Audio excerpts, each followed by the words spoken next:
Welcome to McPlum, simple solutions served daily.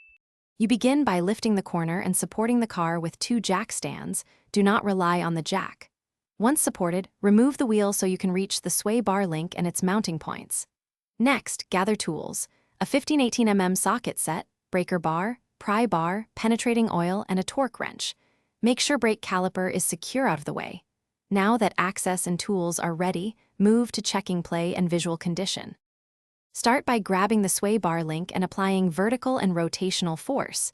You are feeling for looseness or a clunk.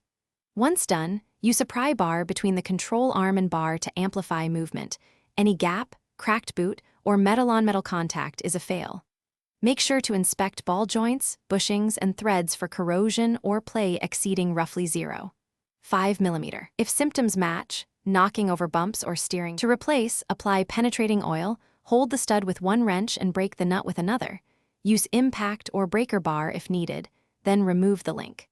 Once the new link is seated, tighten to the factory torque spec and always retorque after the first short drive.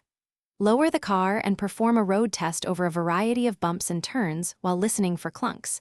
If noise persists, check sway bar bushings and mounting brackets, because worn bushings often mimic a bad link. That's the key troubleshooting tip. Thanks for watching. Stay juicy and subscribe.